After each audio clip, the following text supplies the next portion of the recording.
বৃন্দাবন ধাম ভ্রমণের জন্য আর নেই কোনো চিন্তা। রাধেশ্যাম কুঞ্জ এবং বৃন্দাবন বিহারী হোমস্টে আপনাদেরকে দিচ্ছে একই ছাদের নিচে সকল সুযোগ সুবিধা।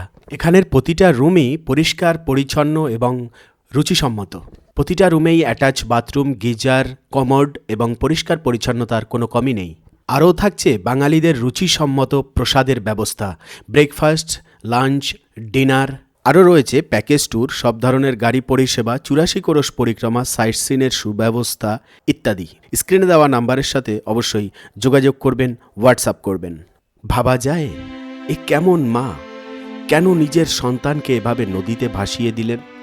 কী বা হয়েছিল এমন ঘটনা যে নিজের সন্তানকে পর্যন্ত ত্যাগ করতে হয়েছিল?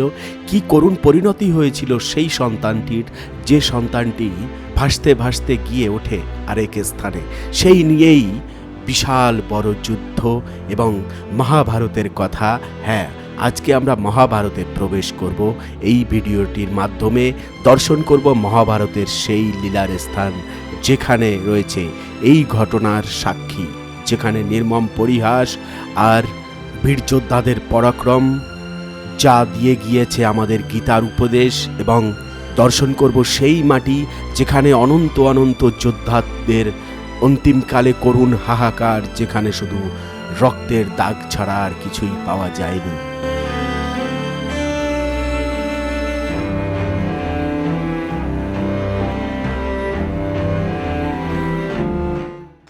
রাধে রাধে মিত্র, তার সাথে জয় শ্রীকৃষ্ণ, জয় শ্রী কর্ণ। হ্যাঁ মিত্র, আজকে যে মার্গটি এই মুহূর্তে দর্শন করতে পারছেন সেটি হলো আমাদের প্রিয় পাত্র, যিনি এমন একজন ব্যক্তি মহাভারতের যে তাকে চেনে না এমন কেউ নেই। দানীদের নাম যদি আসে এক লাগাতারে, তবে তার নামটিও কিন্তু সেই দানীদের মধ্যে উচ্চারিত হয়। সে ব্যক্তি কে জানেন?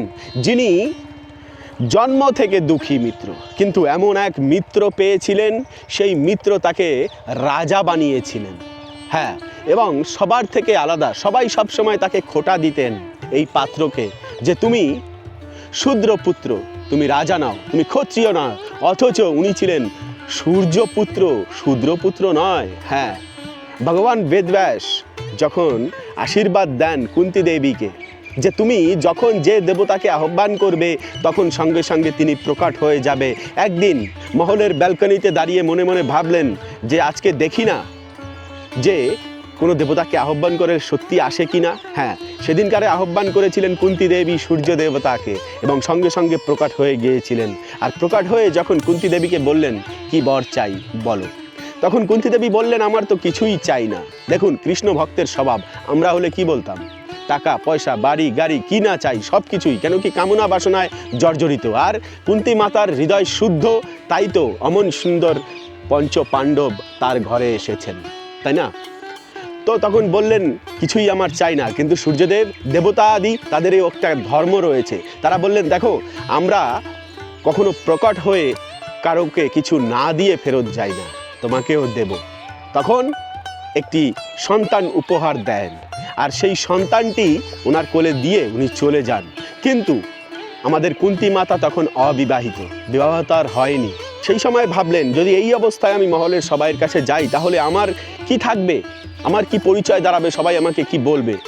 তখন সেই ছোট পুত্রটিকে, তখন নদীর জলে সেই পুত্রটিকে ভাসিয়ে দিলেন। সেই পুত্রটির কতটা দুর্বিষহ তার পরের জীবন হয়, যদিও বা ভগবানের কৃপায়, সূর্যদেবের কৃপায় তিনি সর্বদাই অক্ষত এবং খুব সুস্থ থাকে, এবং মহাভারতের সবচাইতে প্রতাপী ধনুর্ধর তিনিও ছিলেন, তাই না? তো মিত্র, সেই পাত্রেও যখন কুরুক্ষেত্রের যুদ্ধ হয় তখন উনি সেই 18 দিন ধরে যে সন্ধ্যের পরে স্থানে সূর্যদেবের পূজা করতেন, ভোলেনাথের পূজা করতেন, সেই স্থানেই মিত্র আজকে আমরা এই ভিডিওটির মাধ্যমে দর্শন করব সেই পবিত্র স্থান, যে স্থানের নাম বর্তমানে কুরুক্ষেত্রের এই ভূমিতে বলা হয় কর্ণের টিলা। আসুন কুরুক্ষেত্রের এই পবিত্র ভূমি, হরিয়ানা রাজ্যের কুরুক্ষেত্র ধামের কর্ণের টিলা আজকে দর্শন করি। এই হলো কদম, হ্যাঁ, কদমের বৃক্ষ। অনেক ধরনের বৃক্ষ রয়েছে এখানে। মানে কুরুক্ষেত্রের ভূমির উপরে এত সুন্দর সুন্দর বৃক্ষ হয়েছে, কি বলবো। এরকম সন্ধে যখন হতো তখন একটি শঙ্খের ধ্বনি শুনতে পেতেন সব যোদ্ধারা। সঙ্গে সঙ্গে যে যার সাথে যুদ্ধ করছিলেন, তরোয়াল যদি কারোর ঘাড়ে ঠেকানো থাকে তো সেটি নামিয়ে নেওয়া হতো, গর্দানটা তার কাটা হতো না।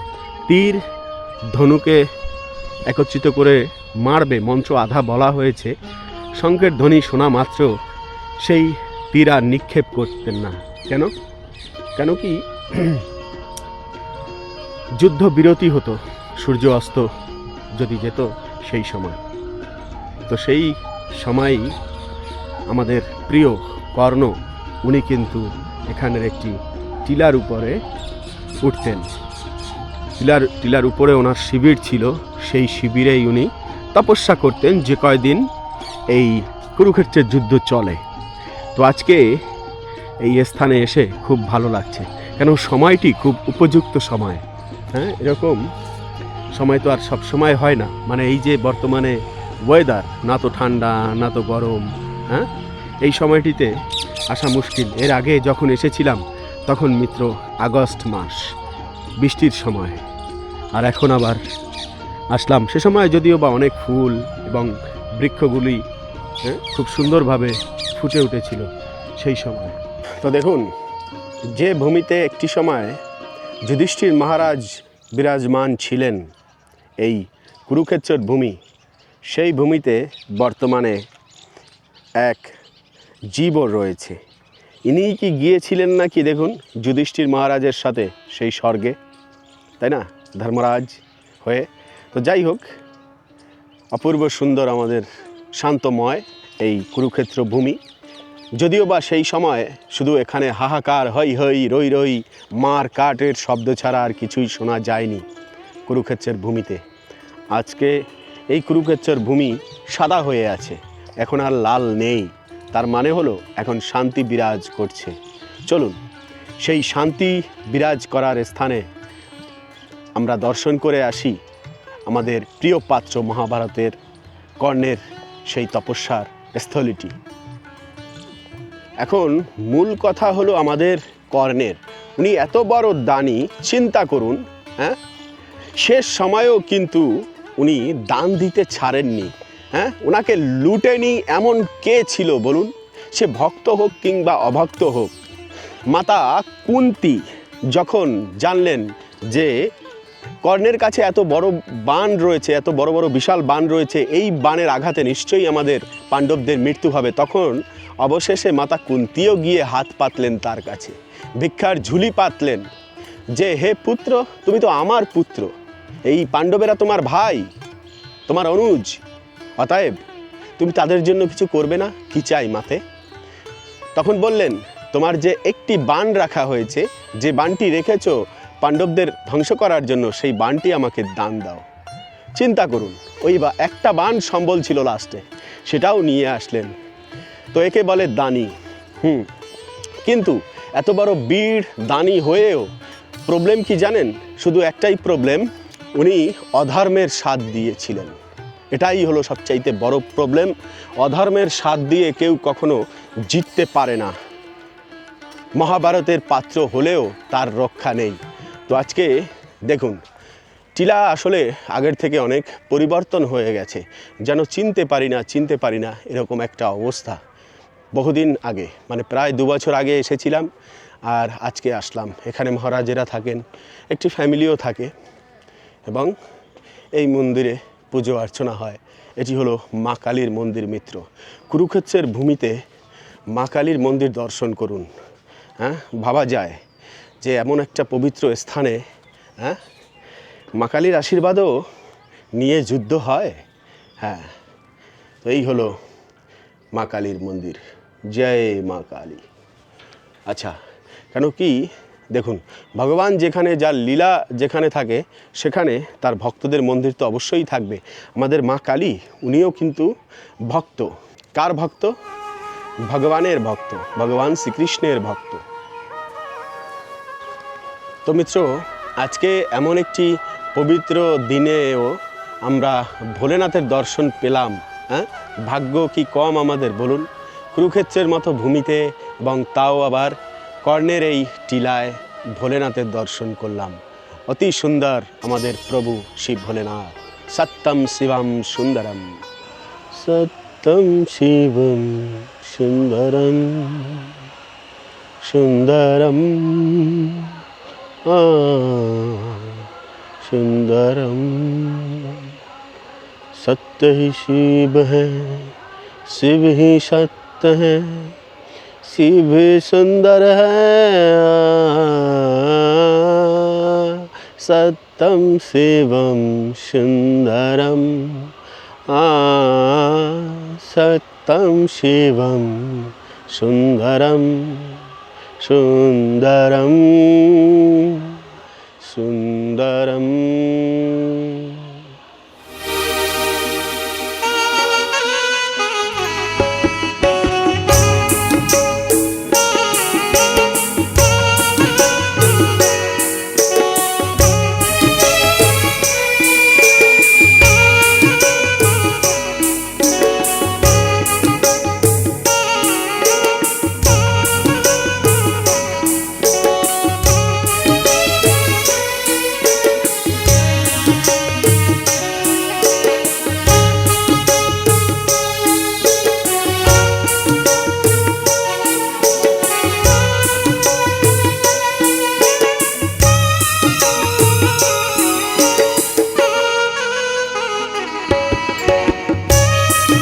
আচ্ছা, এবার দেখুন এই যে বৃক্ষটি লক্ষ্য করছেন মিত্র, এটি কিন্তু বেল বৃক্ষ। হ্যাঁ, অপরূপ সুন্দর না বেল বৃক্ষটি?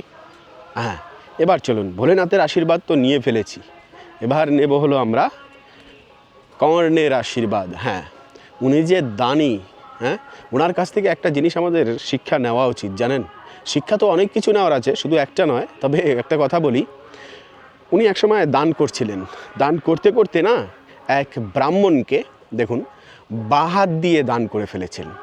হ্যাঁ, কী দান করেছিলেন? একটি আংটি। সেই সময় উপস্থিত মতে যা ছিল উনি সেটাই দান করেছেন, আংটি দান করে ফেলেছেন।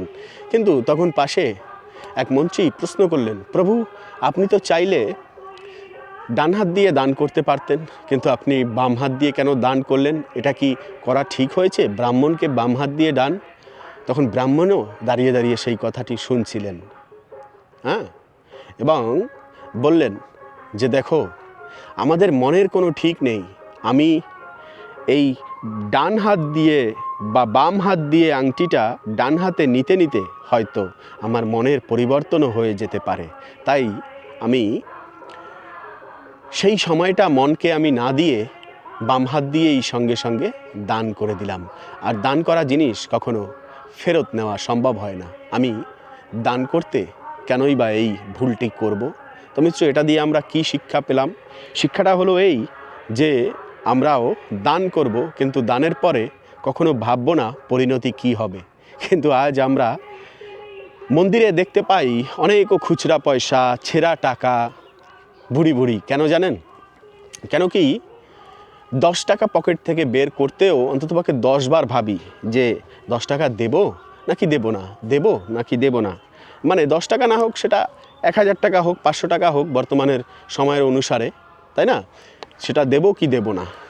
কিন্তু অবশেষে গিয়ে এই ছেঁড়া টাকাটা পড়ে আছে না, ওটাই দান বাক্সে দিয়ে আমরা চলে আসি। হয় না এরকম? হয়। নয়তো মন্দিরে কেন দানপেটিতে এত ছেঁড়া টাকা থাকবে, অচল পয়সা থাকবে?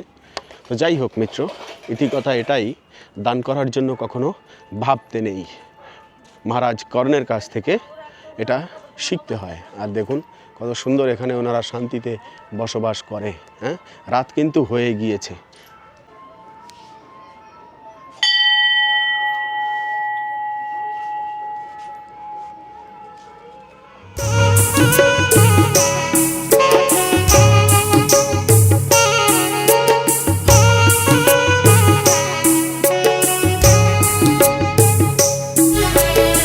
তো এই যে মহারাজ যাচ্ছেন, এই বাদিকে জঙ্গলের মধ্যে একটি সুন্দর সমাধিস্থল আছে, সেখানে উনি প্রদীপ জেলে আসলেন। তাহলে চিন্তা করুন, আরও অনেক জায়গায় এখানে প্রদীপ জ্বেলেছেন। তো যখন সম্পূর্ণ অন্ধকার হয়ে যাবে, মানে আর একটু সময়ের মধ্যে প্রায় হয়ে এসছে, তো তখন এই স্থানটি কেমন লাগবে, তাই না? অবশ্যই খুব সুন্দর লাগবে। এই যে রনি একটু খাবার দিয়েছে, এবারে দেখুন হ্যাঁ কত সুন্দর। এ হলো জীবদের প্রেম, কুরুক্ষেত্রের জীবদের প্রেম। ভালো, সন্ধে হয়ে এসেছে, আমরা ফিরবো আমাদের আশ্রমে, কিন্তু মন চায় না মিত্র। এসব হলো শান্তির স্থান, এখানে অধর্ম কখনোই জিততে পারে না। তাই তো ধর্মকে প্রতিষ্ঠা করে দিয়েছেন দেখেই এখনো পর্যন্ত এখানে আসলে ধর্মের উৎপত্তি হয়, জীবের সেবা করার উৎপত্তি হয়। হ্যাঁ, এই এত বড় যুদ্ধ এবং এত কিছু, সব কিছু অন্যের জন্য। ভগবান শ্রীকৃষ্ণ তার ভক্তদের জন্যই এত বড় কুরুক্ষেত্রের যুদ্ধের রচনা করেছিলেন। দেখলে, মনে করে যদি বিস্কুটগুলো না আনা হতো, আজ খালি হাতেই আমাদের ফিরে যেতে হতো। মানে খালি হাত মানে কি, এনাদের যে একটা আশীর্বাদ, এটা আমরা কখনোই প্রাপ্ত করতে পারতাম না।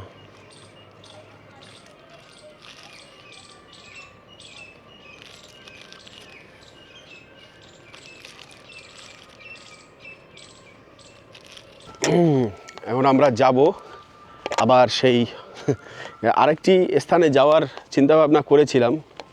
বাহ, প্রেম দেখো জীবের। হ্যাঁ, একটুখানি এনাদের সঙ্গ করতে না করতে এখন দেখেন আমাদেরকে একদম গেট অবধি বোধহয় আগিয়ে দিয়ে আসবে। তো যাই হোক মিত্র, এত মায়াশীল স্থান, জীবনে আমরা কি করি আসলে? সাধু মহাত্মাদের জীবন হলো সবচাইতে সুখের জীবন। মানে এই যে টিলার উপরে বসবাস করছেন, এখানেই ভজনা করতে করতে দেখুন, আমরা পাপ থেকে কখন মুক্ত থাকি জানেন? যখন আমাদের পাপ থেকে দূরে থাকি তখনই মুক্ত থাকি, নয়তো পাপ তো নিত্য নতুন আমাদের হতেই থাকে। তো ভোগ থেকে যখন কোনো জঙ্গলে, কেন আগে মহাত্মারা চলে যেতেন এবং বিদুরজি গিয়েছেন জঙ্গলে, ধৃতরাষ্ট্র লাস্টে গিয়েছেন, যুধিষ্ঠির মহারাজ, পঞ্চপাণ্ডব সবাই জঙ্গলেই গমন করেছেন। কেন জানেন? অন্তিম সময়টা যেন এই জগতের কোনো কিছু আর কর্ণে পাত না করে, হৃদয়ে প্রবেশ না করে এবং মুখ থেকে সেই চর্চা না বেরোয়, সে কারণেই বনে গমন করেছে। আর আগে থেকেই যারা জীবনটাই এই বনে ব্যতীত করছেন, তাদের তো পাপকর্ম হচ্ছে না, বরঞ্চ কর্মফলটা ধীরে ধীরে ক্ষয় হচ্ছে। কেন? বিগত জীবনের কর্মফল আমাদের জীবনে ফলস্বরূপভাবে আসবে, আর সেই সুযোগটা না দিয়ে আমি যদি বনে বসে থাকি আগে থেকেই, তাহলে তো হয়েই গেল। হ্যাঁ, নতুন করে পাপের সঞ্চয়ও হলো না এবং বিগত জীবনের কর্মফলগুলো যে আছে সেগুলো ক্ষয় হতে থাকলো। যাই হোক, তো এভাবেই জীবনকে ত্যাগ করা উচিত সুন্দর ভূমিতে। তো মিত্র, আজকের এই ভিডিওটি ছিল এই অবধি। পরবর্তী ভিডিওতে আবার আপনার সাথে দেখা হচ্ছে, কথা হচ্ছে। সে অবধি ভালো থাকবেন, সুস্থ থাকবেন। জয় শ্রীকৃষ্ণ।